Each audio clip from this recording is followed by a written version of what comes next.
Good evening, everyone, and welcome to another evening of Northshire Presents. For those of you who don't know me, my name is Rachel Person. I'm the event manager for Northshire Bookstore in Saratoga Springs, New York, here as I very often am these days with my good friend and colleague, David Wood, who is the event manager for Northshire Bookstore in Massachusetts, Vermont. Before we get started with David introducing our guest tonight, a couple of very quick notes. First of all, as you've been coming in, you're probably noticing that this event is being recorded. It will be up on our YouTube channel for future broadcasts, so you can come back and enjoy it again if you want. But fear not, we have the settings such that only those of us who are unmuted and speaking will be recorded and will show up on YouTube. So you can have your camera on, and I promise you won't be recorded for posterity. You won't be up there on YouTube. In light of that, please use the chat throughout the evening to post any questions that you have. You can type them in there, and David and I will save them up and we will pose those questions for you at the end of the night. So please feel free to make use of the chat. And then last of all, before we get started with the introductions, a note of thanks. Independent bookselling is a really weird, tough business, even in very good times. And I think we can all agree that the last year and a half have not been particularly good times, especially for small businesses. And Northshire in both locations owes its continued existence to the incredible loyalty and support that we have seen from our friends and customers in this time. It hasn't been easy, but we could not have carried through without all of you. And every single one of us at both Northshire stores is deeply grateful to you for that continued support. So thank you for doing what you do so that we can do what we do and present events like this one. And without further ado, David is going to go ahead and introduce our guest tonight. Thank you so much, Rachel. It is my great pleasure to welcome you all to a very special event with two of our region's finest authors. Brad Kessler with his new novel, North, and Peter Cameron with his new novel, What Happens at Night. Brad Kessler is the author of two critically acclaimed novels, Lip Creek and Birds in Fall, which was a recipient of the Dayton Literary Peace Prize, and the memoir, Goat Song, a perennial Northshire staff favorite. He has been awarded a Whiting, a National Endowment for the Arts Fellowship, and the Rome Prize from the American Academy of Arts and Letters. His work has appeared in The New Yorker, The Nation, The Kindred Review, and Bomb. His newest novel, North, has been praised by early reviewers, saying compelling and compassionate, taught with suspense and eloquent insights. North is a novel of extraordinary scope, while Annie Dillard said that a beautiful and moving tale, Kessler's North is tender, dazzling, and wise. Peter Cameron, we are also very lucky to have tonight, is the author of 8 novels and 3 collections of stories. His short fiction has appeared in The New Yorker, The Paris Review, Rolling Stone, and many other literary journals. Reviewers have compared What Happens at Night to the work of Franz Kafka, Stefan Zweig, and Wes Anderson. It's been called a retooled Victorian ghost story, and Michael Cunningham said that Cameron's sense of balance between the comic and the catastrophic, between cynicism and sincerity, is astonishing. Please join me in welcoming to Northshire, Brad Kessler and Peter Cameron. They're going to start with short briefs from both of them.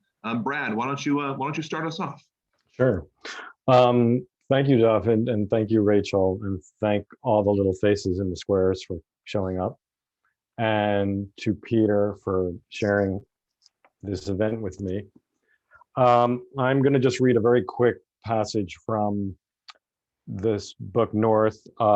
In brief, it's the story of 3 very separate lives that come together on a spring snowstorm in Vermont.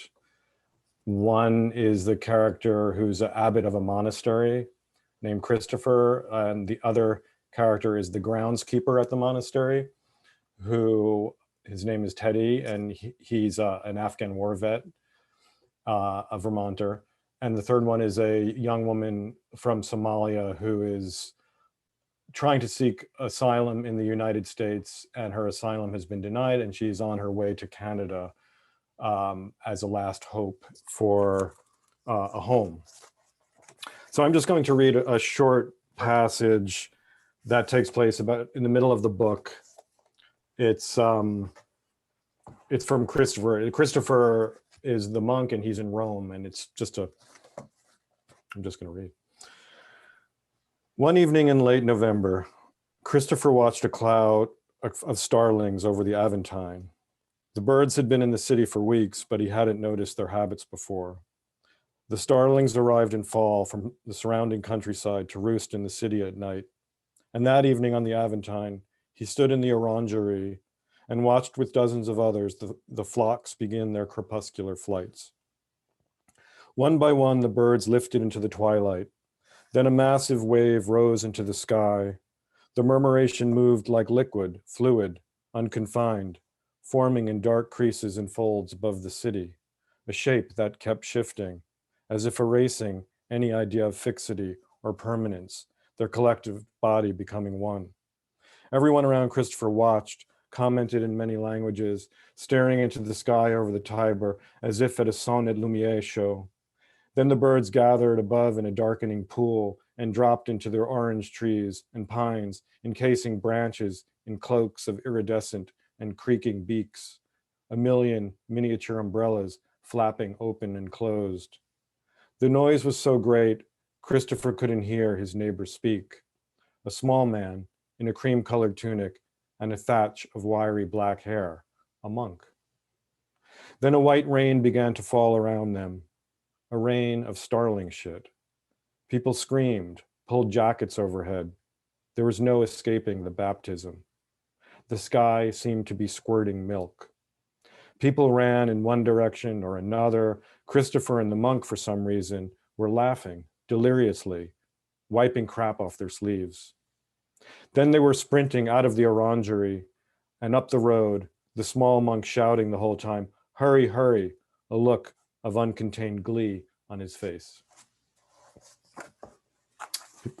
I think Peter is going to share a section from his book now. Peter, you're muted. Thank you, Brad. Yeah, and I too want to thank everybody in Northshire for hosting us this evening. My novel, What Happens at Night, is about an American couple who travel to a sort of a strange place that's somewhere near the Arctic Circle in either Scandinavia or perhaps Russia to adopt a baby. And they're going to this place because they've not been able to find an adoption anywhere else because they're a middle-aged couple, and the wife is suffering from stage 4 uterine cancer. So their options are not wide in terms of finding an adoption. But they have found a child at this place, which they hope to adopt. And I'm going to read from the very beginning of the book as they're journeying to this place. Evening descended with an unnerving abruptness, like a curtain hurriedly lowered on an amateur theatrical gone horribly awry. And then the man noticed that the darkness was not the result of the sun setting, but of the train entering a dense forest, leaving behind the open fields of snow it had traversed all afternoon. The fir trees, tall and thick, crowded closely along the tracks, like children pressing themselves up against the classroom window to get a better view of a gruesome accident in the street. His wife sat on the seat across from him. They were the only two people in the small wood-paneled carriage of the old-fashioned train. For a long time, she had been staring absently out the window, mesmerized, it seemed, by the endless expanse of tundra. But she suddenly recoiled when the train entered the dark woods, as if the trees brushing the sides of the carriage might reach in and scratch her. She touched the tender place on her cheek where the skin had been nastily scraped the night before. They had visited the market of the city where they were staying, for although they were not tourists, they were strangers and eager to feel a part of some place, any place, if only for a night. And so the woman had been trying to find some charm in the market, for she was at a place in her life where it was necessary to discern and appreciate any charm or beauty she encountered. But this market was singularly without charm, for it contained nothing but fish and meat and root vegetables. And the fish did not look fresh, and the meat was not muscle, but organs and brains and feet and lips and hearts. And the vegetables were all winter vegetables, roots and tubers and other colorless things that had been savagely yanked from their cold earthen beds. No bright pyramids of tomatoes and peaches, no bouquets of basil and nasturtium, no glistening jeweled eyes of fish, no marbled slabs of beef. And then she had seen in the distance one stall that sold spectacular hothouse flowers and had run toward it, desperate to find something that did not entirely turn one away from life. Her husband had noticed their artifice before she did and had tried to steer her down another aisle, but she pulled free of him and ran toward the colored brightness of the flowers, wanting to bury her face in their fragrant petal softness, buy an armful of them and carry it around with her like a bride, like a diva in the footlights. But in front of a fishmonger's stall, she had slipped in a puddle of frigid water and fell to the floor, scraping her cheek and palms on the wet, fishy concrete. It was not until her husband had caught up with her and had helped her to her feet that she realized that the flowers were plastic, not even silk. She could at least have touched them if they were silk. After a moment, the woman returned her attention to the book that lay upon her lap. She'd found this old book, The Dark Forest by Hugh Walpole, in the waiting room of the train station they had passed through, obviously abandoned by a fellow traveler. For some time after the darkness fell or was entered, she continued to read, but suddenly she looked up from her book at the dark rushing windows of the carriage and asked, "Is there a light?" There was just enough light remaining in the carriage to see that there was no light. Thanks. So. That's great, Peter. Thank you. I could ask a question to you, Sure. of you, because I'm sort of fascinated by your landscapes, and because they're at once so vivid and so real, and at the same time purely fictional. And I mean, that passage that you just read, where they're basically entering this monochromatic landscape, of winter, and you sort of hold that chromaticism throughout the whole book. I won't give away anything in the book, but it's just beautifully done. And I guess I wonder where, this is a fictional city in the north, somewhere in the north. It's got a name that's unpronounceable. Right. So I'm not going to try to pronounce it. Where do these landscapes come from? I think they come very much from my subconscious.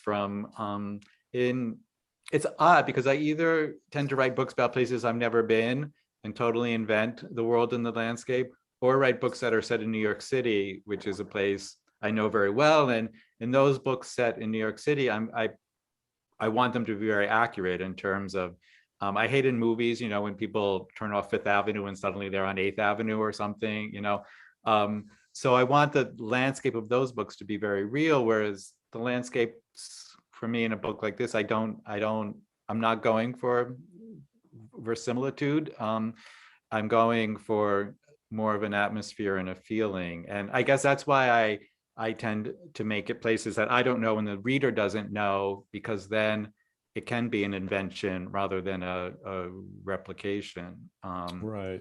Yeah. I mean, you kind of hit on the word that I was looking for, sort of atmospheric.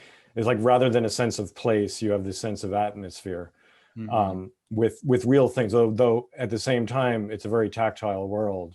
I mean, there's always great detail and fish guts and things like that. Well, sometimes I feel like because I'm writing about places I don't know, I'm imagining them, and that makes me, I think when you're familiar with a place, you don't have to work as hard to describe it because you know it, whereas if in these instances, when I'm creating the place, I have to imagine the whole thing. And so I think it adds to more description in the book because I'm inventing it for myself as well as for the reader. That's true. So, yeah.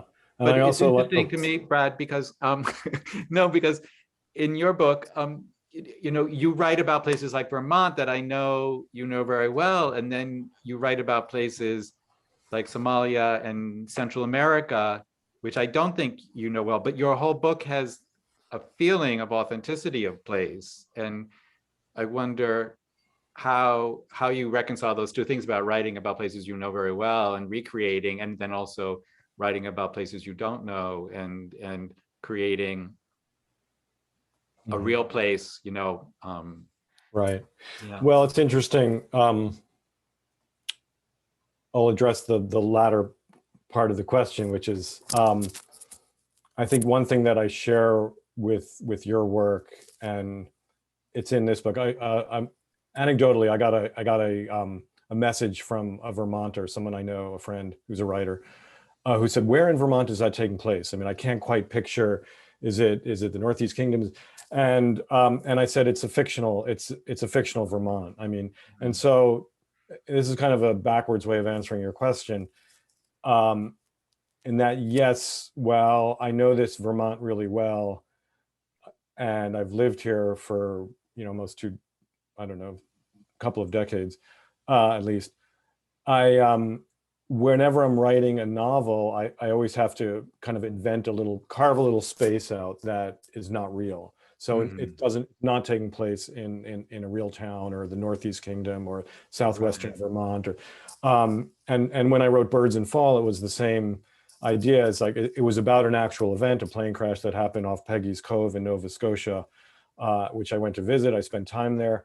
But when I started writing the story, it was too claustrophobic. The realness of the place had kind of crowded out any room for imagination or any room for invention.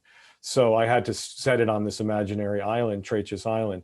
And it's very much the same thing with this monastery where North takes place, is that I think you do have to, make your own little world up when you're writing fiction.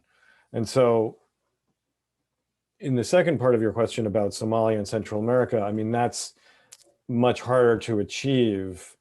And some of it is sort of sleight of hand, and a lot of it is research. And one thing that has helped in the 21st century is Google Earth.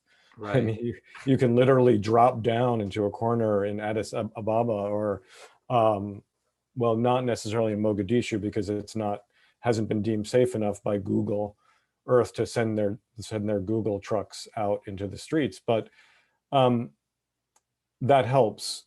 And then reading and talking to people and just basically research. And I did spend time in Central America, and I did spend time in North Africa. So I think having some prior knowledge of the landscape does help. Right. Yeah. So one thing that about your books that also is always wrapped up in sense of place or sense of atmospherics, not always, but it's definitely in what happens at night, is that, and you mentioned it when you're reading, is that the action in your novel, like Andorra, is chipped off by a previous book. And so in this case, you're picking up the dark forest. Walpole shows up from a fellow traveler, and that acts as, to me as a reader, it acts as like a sign. It's a sign from the writer that we're entering a fictional landscape now that was engendered by another fictional landscape. Does that resonate? Yeah, I think I'm really aware that my books come, as I said, from my subconscious, but also they come very much from books I've read. I feel like everything I read gets stored somehow in my subconscious, and out of that sort of come the books that I then write.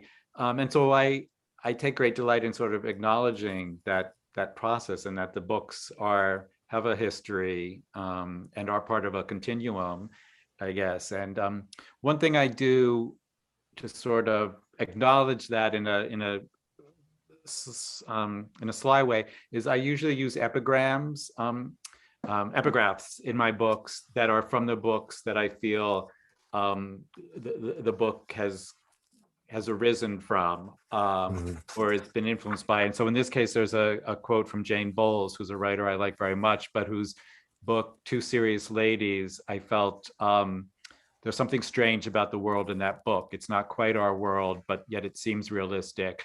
And I felt like it sort of corresponds with the world in this book. So I wanted to sort of give a shout out to Jane Bowles. And I like that sort of, like including her in my book, like pulling her in, whether she likes it or not. so that and I don't know if like the reader picks up on that at all, but it's sort of doing exactly what you're saying, sort of acknowledging that this book is it's part of a web, you know, and connected to all these other books. Right. Yeah. Yeah. But I was intrigued by you at the back of your book, you have this bibliography, which I think is over 80 books. And I wondered, are all those books, did you read all those books? And how do you then take what you've done, and I assume you read them sort of for research purposes, and amalgamate from what you've researched into what you've imagined? Yeah. Well, writing this book, writing North was a tricky endeavor, you know, from the start, because I'm writing, you know, I'm writing outside of my knowledge. I'm writing, I'm a white, middle-aged American, and one of the characters is a Black African Somali Muslim young woman. And so from the start, writing this novel seemed to require or demand a different way of looking for me at novel writing. And one of those ways was to try to be as transparent as possible in terms of where my sources came from. Right. And the other part was involving people in the community that I write about. So I spent weeks with monks, you know, I spent time in monasteries. And as you very well know, where we live, there's a monastery right up the hill from us. And down the road, there's yet another monastery. And yet over the other hill is yet another. So we're surrounded, you know, this place is lousy with monks and nuns. And so, and there are neighbors. So I, you know, and they came here to the North Country not so much for solitude as sanctuary. And it's the theme of the novel, which is finding a place in the world where you're safe. And it's certainly Sarah's journey. You know, my Somali protagonist, she's come to the United States for sanctuary, literally, you know, asylum, and it's denied when she arrives at the border. So, so I spent, you know, the research was at the monastery. The research was with the Somali community up in Burlington, Vermont. Burlington and Winooski has a very small community of Somali American refugees that have started arriving in Vermont in the I think around 2005 or 6 or so. So to answer your question in a long-winded way, so to put all those resources at the end just felt like a way of acknowledging what the sources were. So yeah, I read them all in one way or another. Some were just deep influences that created the sod, you know, for the growth of the book, and others were more directly, you know, quoted, and I think I point those out. And then on top of that, I did put a bibliography of Somali writers, contemporary Somali writers, just to acknowledge the fact that there are a lot of Somali writers who are really good. And, you know, just because I'm writing a character who is Somali doesn't mean that there's a corner on the market, but there's much better, you know, representation of Somali literature by Somalis themselves. I wonder, because I know you've been working on this book for a long time, almost 10 years, I guess, and it seems like it's only recently where this idea of appropriation and, you know, people writing exclusively from their own experience has come up. And I wondered, did you have to adjust your ideas about this book as you were working on it, or did you write the book sort of that you set out to write 10 years ago? Yeah, I think I set out, I mean,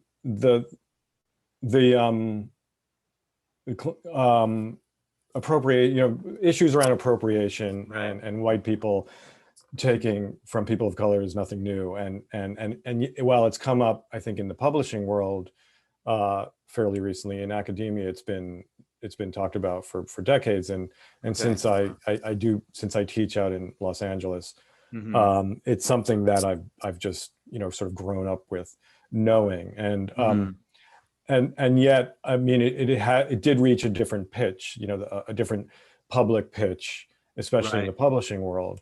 Mhm. So it is the book that I set out to write. I think that somewhere along the way, when I was writing this book, I just thought, maybe I shouldn't publish this book. Maybe I shouldn't. Maybe I'm not the right person to tell the story. And so I went through all those doubts Right. Mhm. because I knew that I knew this would be a public airing. I knew that I'd get reviewed. I knew that I'd be the person writing this. And I worked through the doubts by doing the work, in a sense, you know, like by talking to people and by being part of this community, to the point where when the book, when there was a question about, it was right around the time of the American Dirt controversy, where I won't, for those who know it, they know it. Mhm.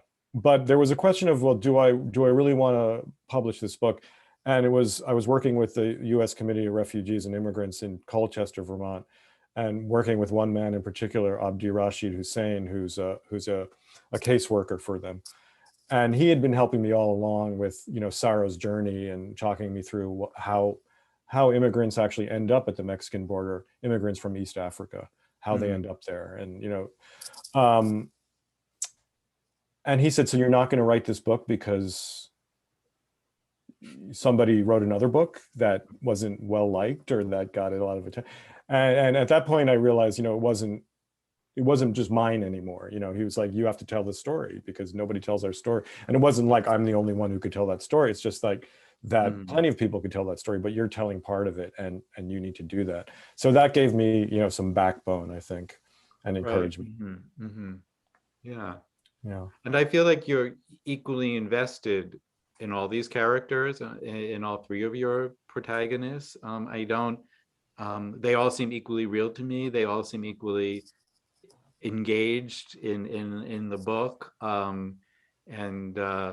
Yeah, so I think that shows that you did the right thing. I mean, I think trusting your instincts and writing about what you want to write about rather than what you think you should be writing about, I think is a wise thing to do, because I think the best books come out of, you know, a desire and yeah, a passion. Yeah. Or they come out of the subconsciousness, as in your case, because exactly, right. And there are a lot of things, you know, in my book that people told me I should change. You know, one thing is the man and the woman don't have names, and a lot of people who read this book early on said you have to give them names, that them being referred to as the man and the woman totally estranges them from the reader. And you know, I thought about that, and I just I couldn't. It was odd because I knew I wanted to keep it that way, but I didn't know why, and I couldn't explain why. But it was how these characters appeared to me, how I thought about them, and I just decided I'm going to trust that, you know, that sort of gut instinct. And sometimes you have to do things in books, I think, like that, where you know, you can't justify them. They don't make sense. They're not what you were taught to do. But I think, and I sort of like that, because I come across that in books I read where people are sort of breaking the rules, and I sort of like it because it makes a book idiosyncratic and sort of, it makes it, you know, interesting. Right. So did you figure out why? I mean, I could tell you what my theory is, but I'd like to hear why. I think they were just, I guess I wanted there to be a bit of a distance between the reader and these characters. And I feel like they're both so taken out of their world and put in this other world that they're not even sure who they are. And I feel like they're both very much in flux and challenged by everything that they encounter. And so giving them names, I felt like pinned them down, fixed them, identified them in a way I think I felt was wrong, that they should remain a little amorphous and a little unidentified. And also I felt like this book in some ways had the quality of a fable or a fairy tale or something. And so in that way I liked it. It just resonated with that idea of, in fairy tales, people are often referred to by what they do rather than who they are. Right. Yeah, that was my hunch about it, you know, was that you're entering this folktale, really. You're entering you know, fabulation territory, and throughout, and you've created this whole world. And that's what I love the world that you've created is it's like it's real and tactile, and yet it's completely invented. And so I was thinking about the worlds that we share in very different books. I mean, your book and my book couldn't have been more different in some ways, and yet they both take place in these northern twilight latitudes, you know, and they have that brutality and beauty of the North. And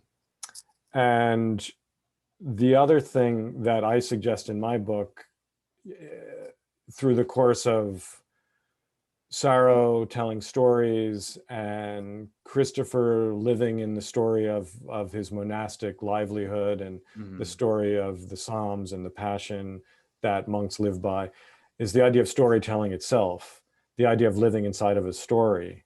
I mean, and so there's a place in my book where Sarah kind of realizes the only safe place for her is inside a story, that she has no home.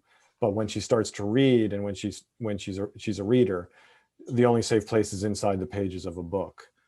And that kind of resonates with your work somehow, because it seems like, or maybe I should pose this as a question, does that resonate with your work?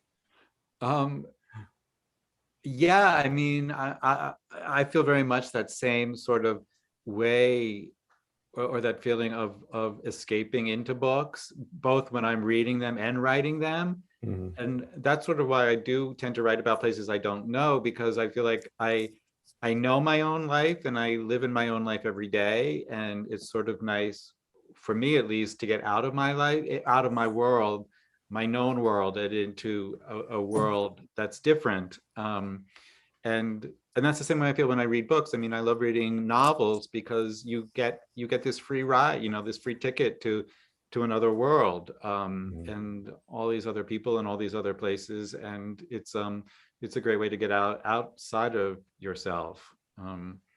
It's interesting what you said about us being both, you know, writing about northern climes.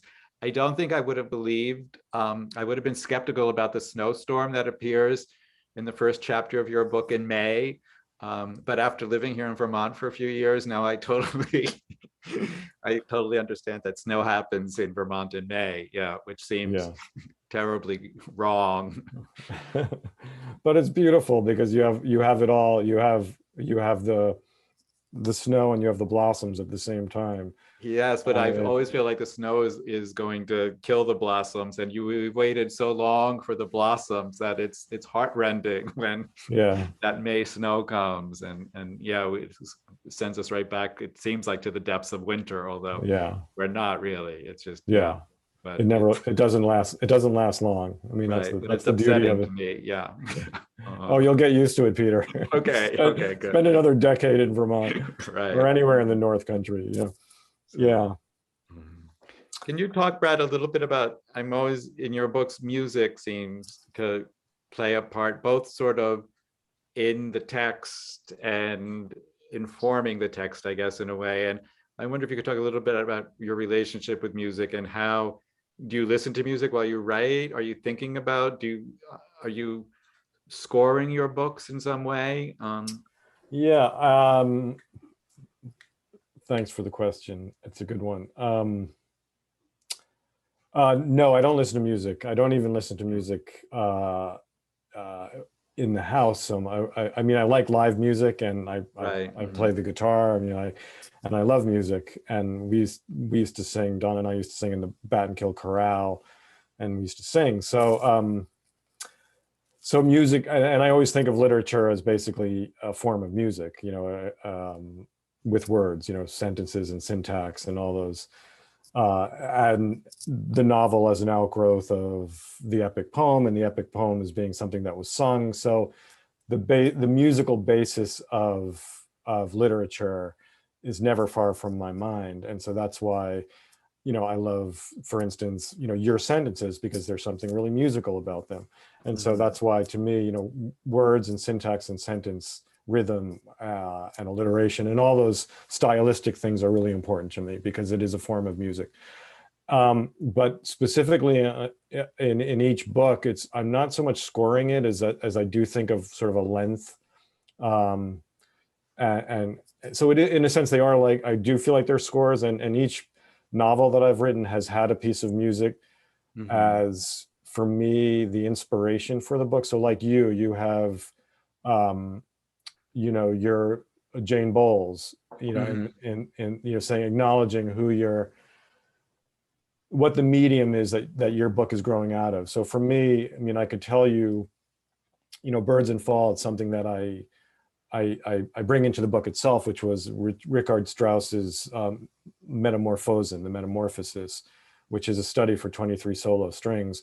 And so that formed the kind of structure of the book. There were 23, I think there's 23 chapters in the book, or something like that. I forget now. And each one was a solo string playing a complete tune of sort of grief and sorrow, because it's about a plane crash. So, and then in my first novel, I had a like La Traviata shows up again, an opera shows up, and that book was very much an overblown opera. And North, I would say, is the Psalms. I mean, it's the chanting that the monks do, 5 times a day, the cycle of song. So yeah, music is just something that's kind of integral, I think. Yeah. And yourself, do you?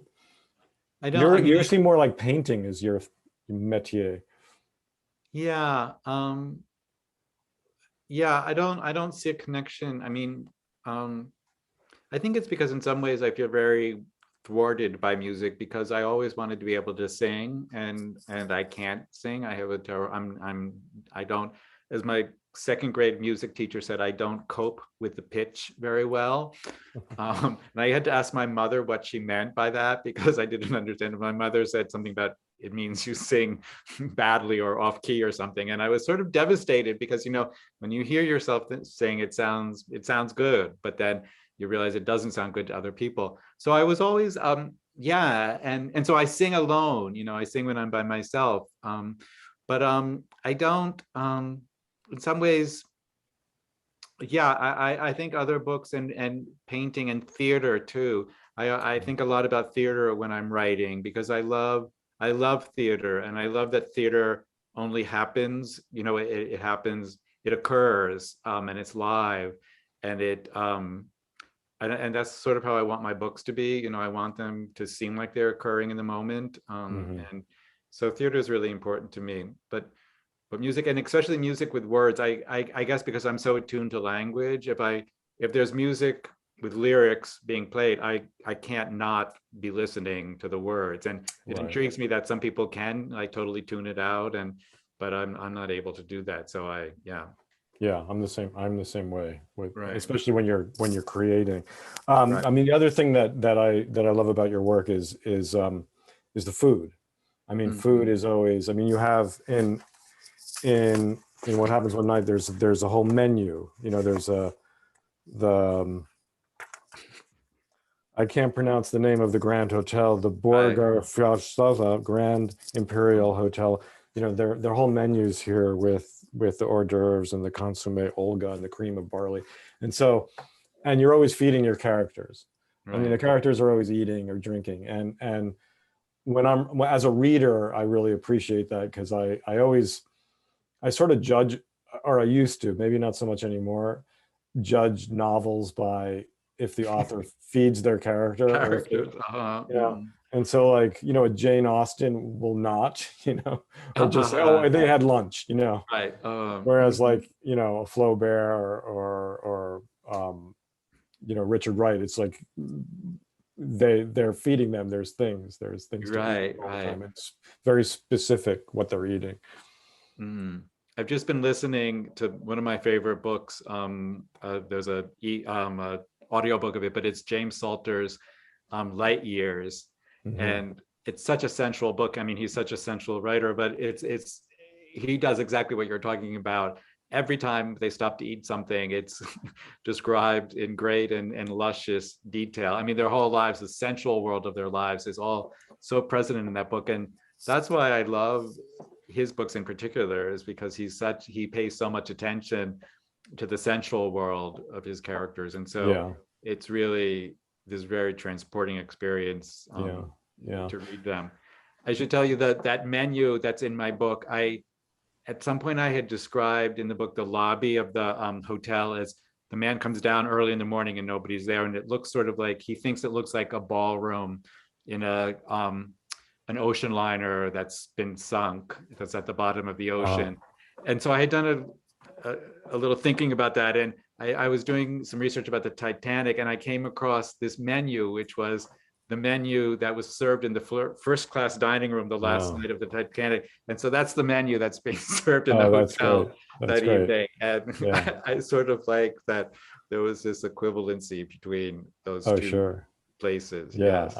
I wonder if anyone has anyone picked up on that. I don't think so. It's sort of surprising me because it's such an unusual menu, but that's, they ate pretty well on the Titanic. If that's great.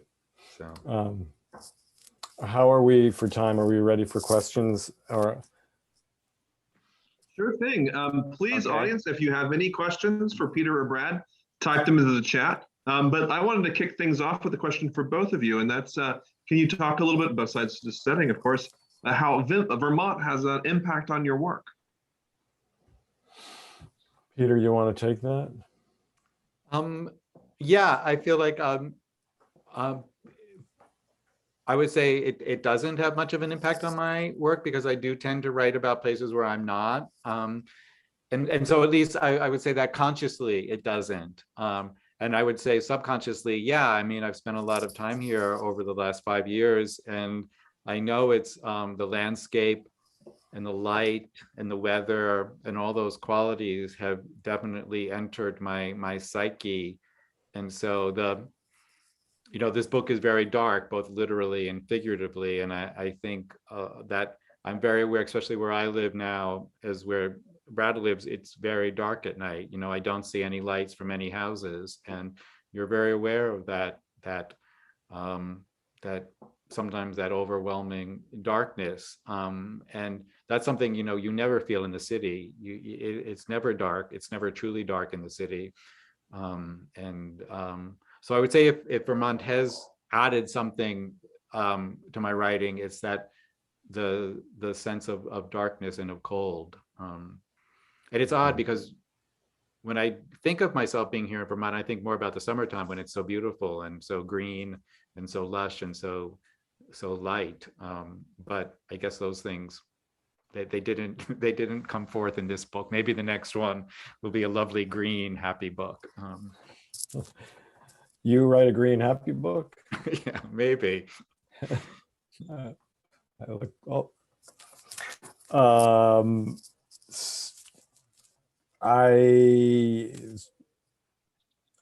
I mean, I think to answer Duff's questions, I mean, I think Vermont has, the sense of place is so central to what I do and who I am as a farmer too, or somebody who raises goats.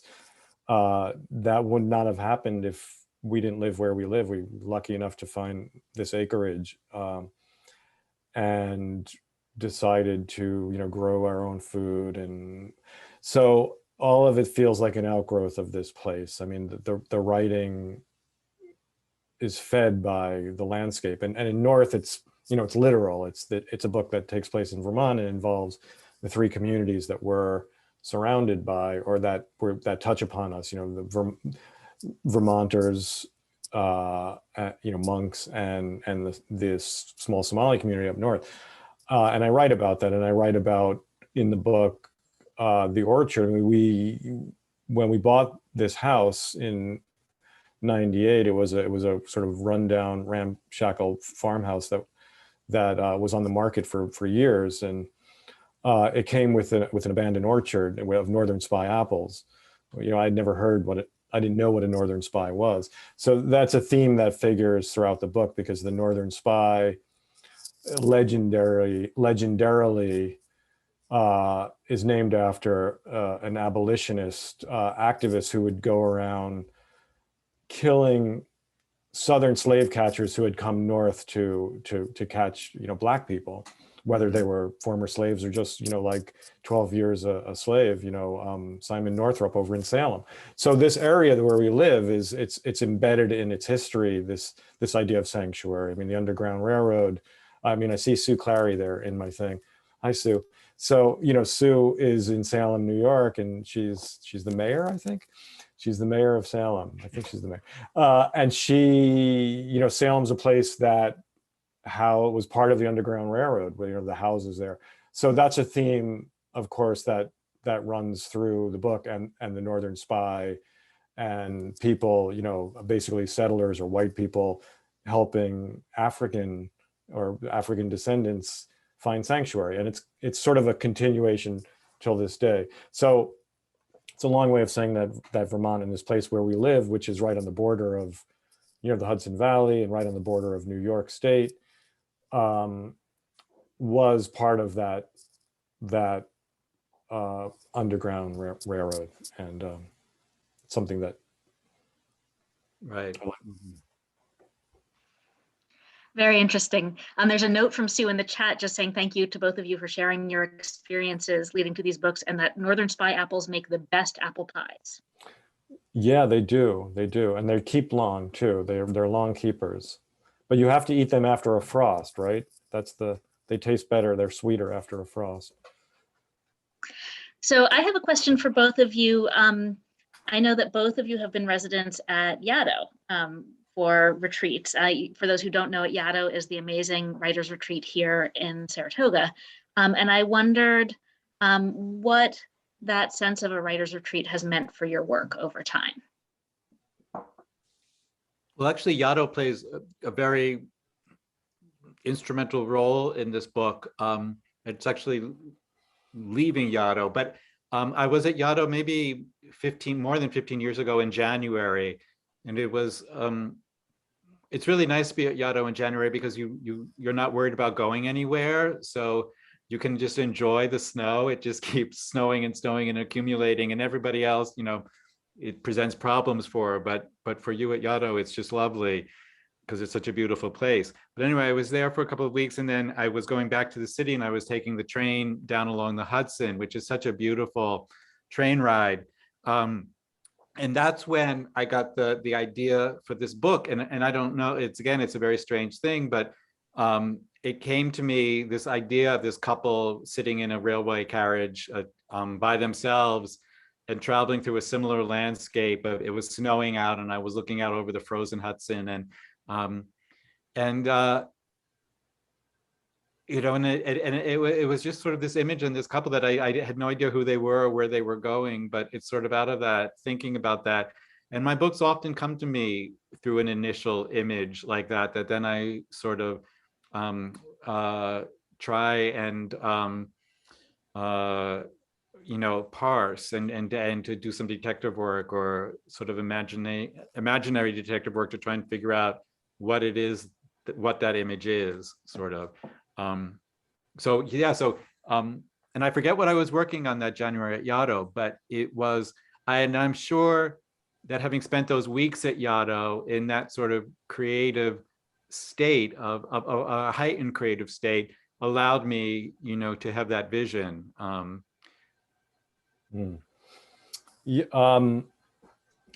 I wrote parts of Birds in Fall when I was at Yaddo. It was, again, probably about 15, like you, Peter. Mm-hmm. It was early spring. Actually, I think it was May. It was early May, and I know that I was writing early drafts of Birds in Fall. But how Yaddo plays into my life now, and Donna Ann's life, Donna Ann McAdams, is that it gives us a community here. I mean, we are up in the woods, up in the mountains, and to have such a rich resource, an hour. I mean, Yaddo is an hour's drive from our driveway, like 58 minutes, or Saratoga is. So that's close, relatively close, because Bennington is 40 minutes. So so to have the people that Yaddo brings in, and have our friends who are part of it. I mean, Pat and Elena and everyone else, Christy, is it's really enriching because it can be very lonely here. And I think our first years when we moved up here in '98, looking back were kind of difficult because we didn't really have a community of other artists. We had a community of neighbors who were great and farmers who were great, and some artists, but we didn't have that extra layer of the onion, I guess. And so that's Yaddo and Saratoga. Thank you both. I got a question. I think we've got time for just one more question, and I've received one in the direct message. And the audience member asks if you were both either pantsers or plotters, meaning do you plot out the narrative, or do you fly by the seat of your pants? Okay. Pantsers. I'd never heard that expression of you. No. Why don't you No, go ahead, I definitely can go. I'm not a plotter. I mean, to me, it's always an exploration. I'm always lost. I always find myself lost, and kind of have to grope through the dark to find out what I'm trying to do. And I find if I put a structure on it, if I plot it out, if I know it's going to happen beforehand, it forecloses on a lot of, I feel like I'm foreclosing on any growth the character might have or anything interesting that might happen while I'm writing. And for me, it's always the things that happen in a book that you don't expect to happen. That's when you know it's working narratively for me. Right. Yeah. Yeah, it's interesting you use that phrase, groping in the dark, because that's exactly how I feel. For me, that's the process of writing a novel. I often feel, like when you have a flashlight and you're walking along a dark road, you can only see so far ahead. And I can't write until I know what it is I'm going to write. So I always need to know a little bit about where it is I think I'm going with the book. But it's only to that extent, to the extent of the flashlight, sort of. And so I write to there, and then I stop, and then I have to think again about, well, where is the book going from there? But you're absolutely right, Brad. I think it's when the book starts, or when the characters start doing things that I hadn't planned for them to do or expected them to do, is when I know that that the book is real in some way, that they've taken on a life of their own and are telling me what they would do, rather than me telling them what I think they should do. And that's a great feeling then, when the book suddenly starts having that dynamic of being recalcitrant and disobeying you. Exactly. I tell my, when I teach in an MFA program, and it's always, it's what I always tell my students. It's like, okay, it's like, I imagine child rearing, because not that I have I have kids with 4 legs, but 2. And right. Peter, you have children with 4 legs too. But that if you're going to raise, Johnny and Sue to be neuroscientists from a young age, and that's what you've drilled into their heads, and then when they, at 13 rebel and want to become ballet dancers or, painters, then they've become alive. They've become themselves. And it's kind of like that with the characters that you're writing. If you're determined to make this character a certain way, you're putting them in a body cast, I think. So there is this great dynamic that happens. And it takes a while to trust that, because it sounds like, woo. It sounds, like, oh yeah, right, your character coming alive on the page. And I didn't really believe it as a younger novelist. I didn't trust that. Yeah. And I think as the more you do, or the more I did, I began to know that. And I've seen it again and again in student writing, where they've overdetermined a character or a plot, and it's not working. And it's just when they kind of let go and let the characters find their own legs, and let the writing find its root, that something magical happens, and they're always like surprised. And that's when the thing really sings. Exactly. Yeah. Mm-hmm. Brad, Peter, thank you both so very much. This has been a lovely evening. There's some Great comments here coming into the chat. Just saying thank you and wonderful here. Two good writers talking so eloquently about writing. This has been an absolute pleasure tonight. Thank you both. You can order copies of North and What Happens at Night at northshire.com. We've got freshly signed copies of North, actually. Brad was in the other day, and we'd love to have you in, Peter, to sign stock as well at some point. Thank you all so much. This has been a wonderful evening, and we'll see you at another Northshire Presents virtual event soon. Thank you. Great, thank you. And thank you, David and Rachel, for hosting us tonight. It was really fun. And thank you, Brad, my neighbor. And thank you, Peter. And thank you guys. Thank Northshire. Support your local independent. Yes. Thank y'all. Good Thank night. you and have a great night.